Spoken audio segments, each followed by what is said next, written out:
Run away from your problems and into my arms. By ColourfulVoid. Read by My Lost and Found. Summary. Leaving the village was supposed to be a fresh start for Izuku. No more bullies, no more magic. A new beginning for Izuku to explore and discover. Waking up to a Prince Charming in a cottage wasn't what he'd planned. But Izuku might just discover something much more valuable than anything the forest could have offered. TodoDeku Fantasy AU. This fic has been recorded for Voice Team 2024 for the, still don't know how to pronounce this, Sophoric Challenge, but basically it's just a relaxing fic for you to go to sleep to. And this fic is about 3,000 words and 1 chapter. And as always, the link to the fic is in the description.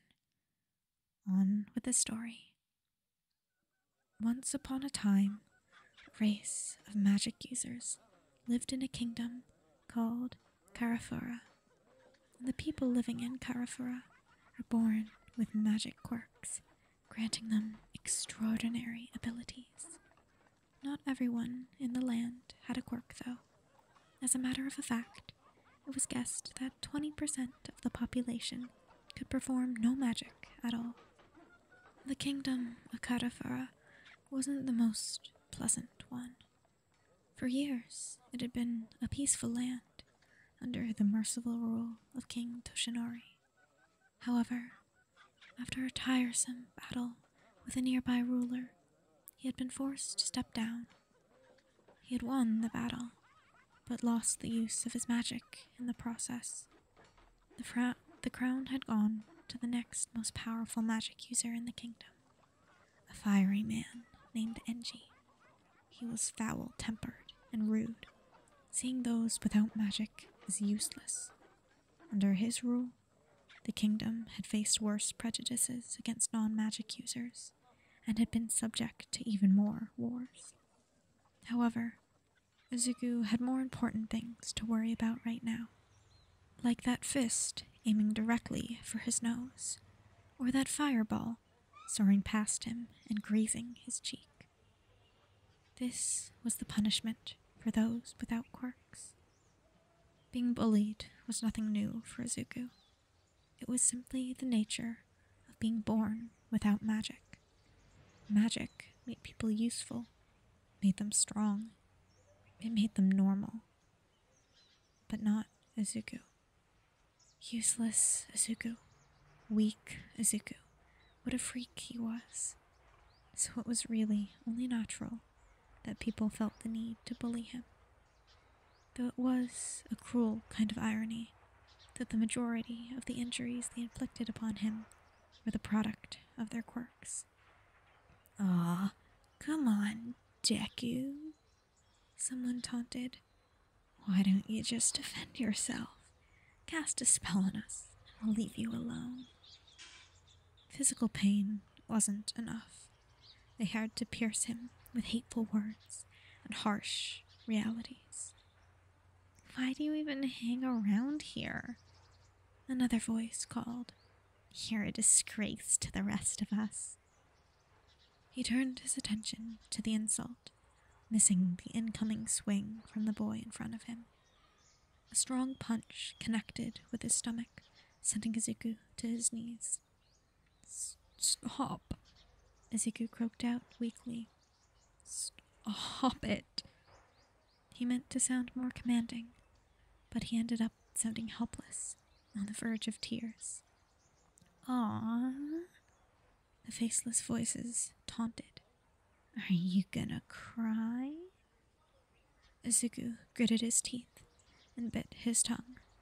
He would not give these idiots the luxury of seeing him cry. "Go on, run home and cry to your mommy."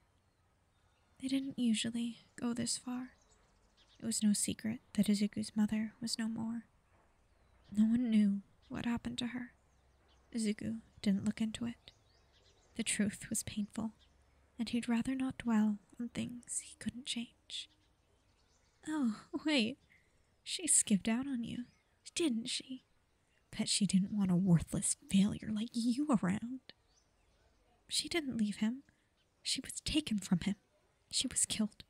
Izuku knew it. Well, I guess the only option would be to run away. Run off the face of this earth and leave us normal people alone. It wasn't a bad idea. There was no reason to stay here. Why not leave? Izuku didn't say this, however. He kept his head down and his mouth shut. Usually, they left him alone if he didn't react. He let his body go slack against the pavement. Someone nudged him with their foot. Come on, guys. Let's go. Izuku stayed still for a minute before slowly pulling himself up off the ground and taking in his surroundings. It was an empty alley, no one in sight. There was no evidence of a fight. For bullies, they were fairly smart, hurting Izuku enough to cause him pain, but not enough to leave evidence. Then again, Izuku didn't really know those people. It was possible that one of them had an illusion magic quirk, allowing them to hide the scene.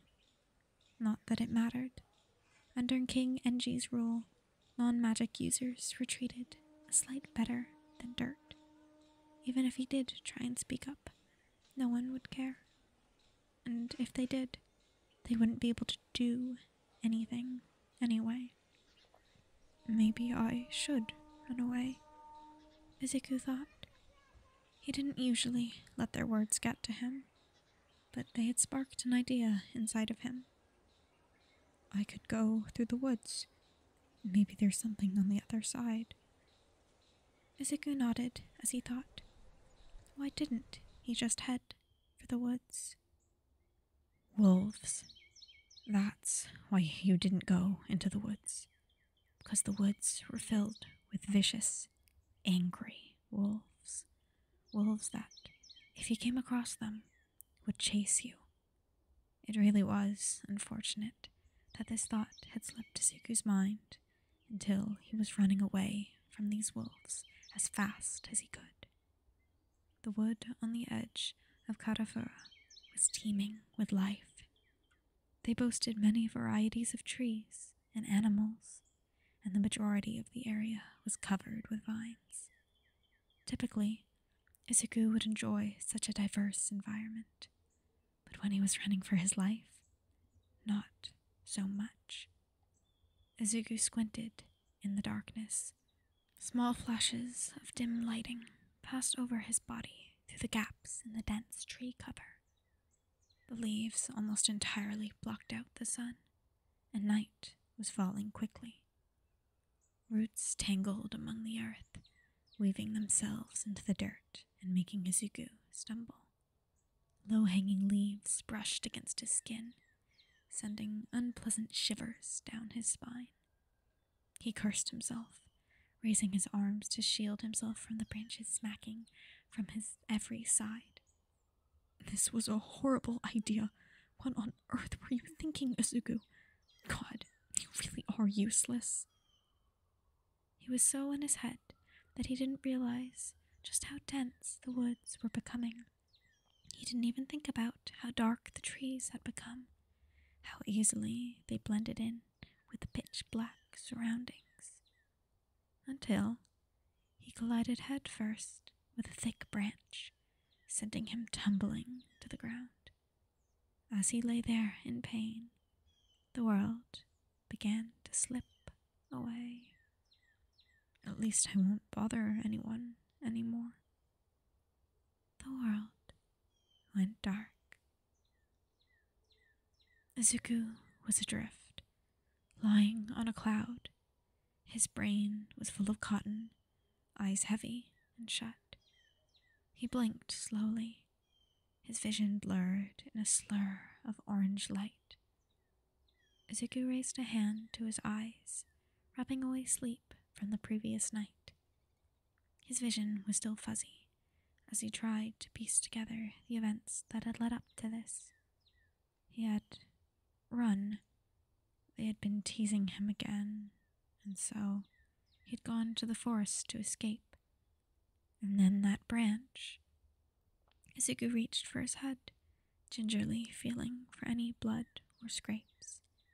To his surprise, he was met with a soft cloth wrapped around his temple. The world came rushing back to him. He was lying in a bed, bundled up in a hand-sewn comforter. A candle cast soft shadows around the room.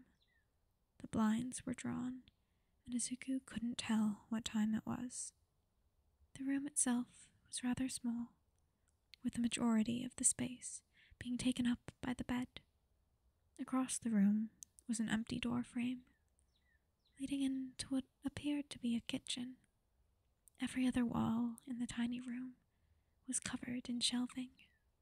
Most shelves held jars, filled with an assortment of items.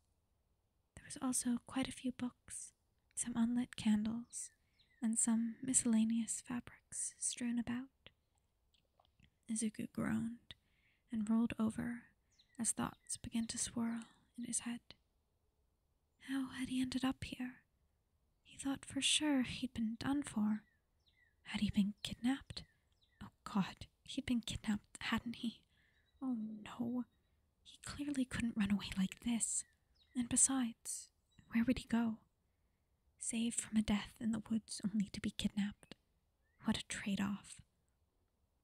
Before Izuku's thoughts could spiral any further, a figure appeared in the doorway. They wore a long, well-worn cape. It was blue, from what Izuku could tell, held together with poorly sewn patches. Oh, you're awake.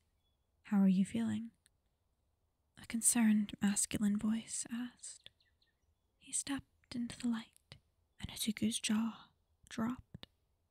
Mismatched eyes laced with worry, and a jarring burn scar covering his left eye. However, it wasn't his appearance per se that was so startling for Izuku. It was the fact that he knew that man. Everyone knew the man. In a breathless voice, Izuku whispered, "You're the lost prince." Everyone in the kingdom of Kafura knew about Prince Shouto, the heir of the Todoroki family, the tragic hero, and the boy who had gone missing at the young age of 7. He had been sheltered from the rest of the kingdom, only making appearances when King Enji permitted. Then one day, he was gone, just poofed out of thin air. A grand search was launched across the kingdom. King Enji called Prince Shouto his masterpiece. He was bred to be a leader, and he had some of the strongest magic in the land. A reward was put out for his return, and the royal army was searching at every moment. But after a few years with no results, things settled down. The groups were sent out less. Civilians stopped caring and stopped searching. There were still memorials, stories were still told, but the world seemed to accept the fact that Prince Shouto was lost for good. And yet, here was Izuku, staring him in the eye. Lost prince, huh? Is that what they call me? A funny sort of smile crossed Shouto's lips. He looked mildly amused about this fact. Well, you can just call me Shouto. I know Prince anymore. Is this where you've been for the past 10 years? Izuku asked incredulously. More or less, Shouto said. 1,000 questions sprung to Izuku's mind. What are you doing out here? You've been missing for so long. Everyone thinks you're dead. Shouto sighed. Of course, there would be some sort of cover-up, he muttered, The stories say you disappeared one day out of the blue, and no one knows why. Shouto's eyes clouded over. Well, that's not true. Izuku waited for him to elaborate, but it seemed like that was all he wished to say on the matter. Shouto walked around the bed to give Izuku a hand, gently easing him onto his feet. Are you sure you can stand? You took quite a hit. Yeah, I'm alright. I've been through worse. Shouto placed a protective arm around Izuku's shoulders, guiding him through the doorway. The room they entered was well lit. Twine was strung across the ceiling, with dried herbs and plants hanging from it. The walls were covered in shelves, bursting with fabrics, pots, and vases of wildflowers. A few well-worn books sat on the shelves. Candles provided the only light, flickering and casting dull shadows around the room. A table sat in the center, adorned with a plain tablecloth. Shouto pulled out a chair, gesturing for Izuku to sit. Izuku did, sliding the chair closer to the table. Mind if I asked the name of the stranger I've welcomed into my home? Oh. Izuku suddenly felt a bit anxious and shy. He hadn't really exchanged names with someone in years. He lived in a small village, and when you were quirkless, word got around quickly. My name is Izuku Midoriya, but since I'm calling you Shouto, it's only fair you call me Izuku. All right then, said Shouto. Izuku expected him to sit down as well. However, Shouto remained standing. Would you like some tea? Shouto asked. Izuku nodded, hesitantly. Shouto turned towards the cupboards, reaching for an old, dented kettle. He filled it with water from the sink and didn't place it on the stove. To Izuku's surprise, he held his hands against the kettle. Flames burst from the other boy's hands, enveloping it and sending an impressive burst of steam through the small home. Izuku gasped in surprise, placing his hands over his mouth and keeping his eyes trained on the scene unfolding in front of him. When the flames died down, steam still pouring out, Shouto grabbed something from a cupboard behind him and placed it in the teacup. When Izuku peered into the cup, he saw it was a small cloth bag. Shouto poured the kettle's contents into the cup, then held the bag by its drawstring and swirled it in the water. The water was quickly stained a dark purple that bordered on red. He slid the cup in front of Izuku. Here you go. Izuku blinked, pulling the cup towards him and taking a gentle sip. Wow, he breathed, settling the cup back on its saucer. That was amazing. Shouto laughed. It's just tea. Izuku flushed and slid the cup around the table. I meant, he clarified, your quirk is amazing. Shouto's vision clouded, and he pulled up a chair, sitting to face Izuku. He refused to meet the other boy's eyes, keeping his gaze downward. I've always thought of it as a curse, just my father's powers, keeping me under his thumb long after I'd run away. Curse? Izuku's curiosity got the best of him. He was already pushing his limits, staying in a stranger's house and needing their help, but Shouto looked so sad. What did King Enji do to you? Shouto took a deep breath and closed his eyes. When I was 5, I learned what true pain was. Shouto went on to detail the story of his past, detail after detail, as he poured his heart out to a near stranger. Izuku kept quiet for the most part, only speaking after Shouto had finished. She really did that to you? Shouto nodded. After that, Father carted her away, and I never saw her again. He said he sent her somewhere they could help her, but I'm not buying it. Why not? Shouto sighed, fiddling with the edge of the tablecloth. After Mother was taken away, I made my plan. I would pack up all my possessions, everything I could carry about, and I would disappear. After over a year of sneaking supplies away, I snuck out for good. I've been here ever since. So you never returned to the kingdom? Not exactly. There's a shady witch on the east side who'll perform any illusion magic for a price. I've visited a few times, mainly just to buy things I can't get myself out here. I poked around, couldn't find anything about my mother. After a while, I just accepted it. He took her from me, and I could never forgive him for that. I wouldn't expect you to, after all that. Then, of course, at the end of the day, I'm still cursed with his magic and his quirk. I can never be anything more than his creation. Oh, Shouto, Izuku breathed, heart aching with sympathy. Your quirk is your own.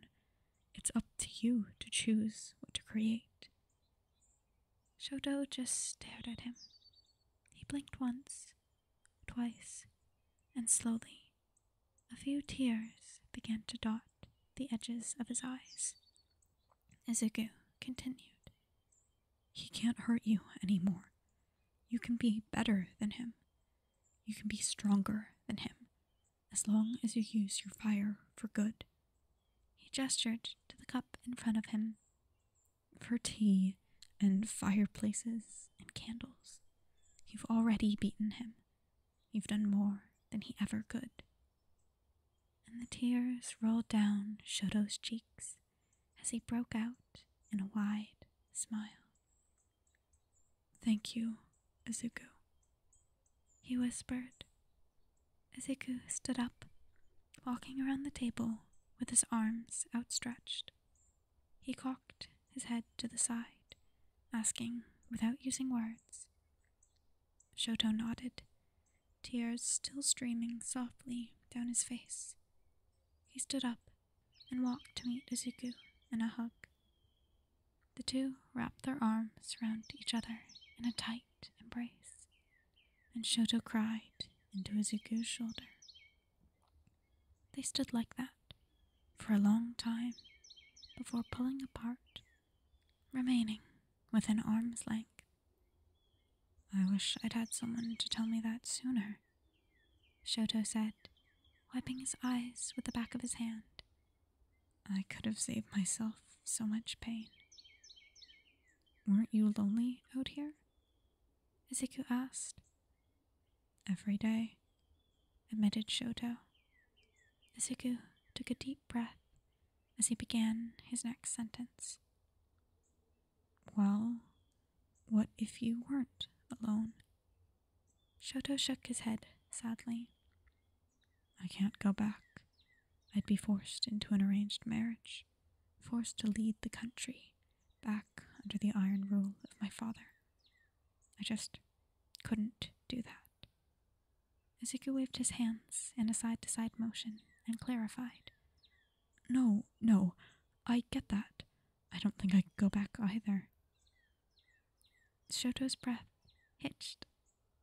Izuku, there's nothing for me anyway.